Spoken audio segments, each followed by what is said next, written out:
It's time to move. Are you ready? This week on the Ingress Report, the Resistance claimed victory at the first Recursion Anomaly in Miami.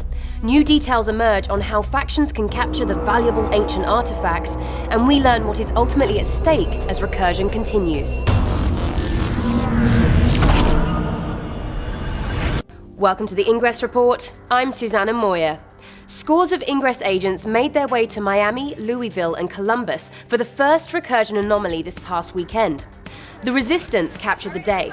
In Miami, they cast massive fields overhead and maintained firm control of the portal network on the ground, keeping Enlightened efforts there in check.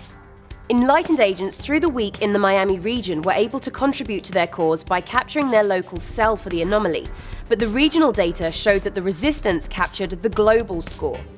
With both local cell and global scoring data now impacting anomalies, agents worldwide and through the week could change the outcome of the day.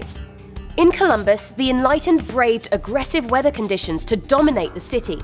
The weather was harsh in Louisville as well, where the Resistance prevailed despite strong opposition from the Enlightened forces. Now that we've seen the first Recursion anomaly and received additional details from NIA analysts, we have a much clearer idea of what this is about and what is in store. In terms of the overall goal, it is increasingly clear that Ada is using Clue in an attempt to obtain the 17 artifacts and complete the union of her artificial intelligence with a human being. Hank Johnson is seeking the same artifacts, and it seems to be related to whatever happened to him in the 13 Magnus nest he visited in Afghanistan last December. The artifacts, the one released this week and 16 more, are predicted to emerge between now and March 29th at a series of anomalies. The anomaly cities have now been positively identified. The remaining anomaly dates and cities are February 22nd, primary in Bangalore, India and remotes in Hyderabad and New Delhi. March 1st, primary in Nashville, Tennessee and remotes in Mobile, Alabama and Little Rock, Arkansas. March 8th, primary in Austin, Texas and remotes in Mexico City, Mexico and St. Louis, Missouri. March 15th, primary in Zagreb, Croatia and remotes in Tel Aviv, Israel, Cairo, Egypt, Nice, France and Cagliari, Italy. March 22nd, primary in Boulder, Colorado and remotes in Boise, Idaho and Provo, Utah.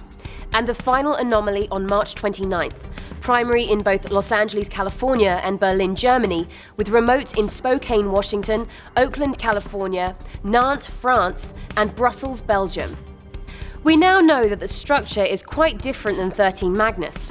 Each week, following an anomaly, a new artifact or artifacts are expected to manifest somewhere in the world. A single target portal will be available in or near the site of the last anomaly for the winning faction only. The faction will have only a few days to try to move the artifact to the target portal where they can be accessed by Hank Johnson or Ada.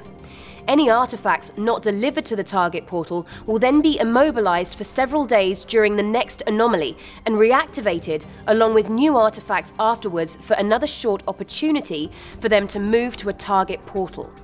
The final week an anomaly will be special in that 2 target portals will appear on the final day, March 29th, and factions will have only hours to deliver any remaining artifacts to those target portals. A great number of artifacts are expected to be in play during that final week. It would appear that both the lives of Hank Johnson and Clue hang in the balance, although in very different ways. For the Ingress Report, I'm Susanna Moyer. Will I see you next week as well?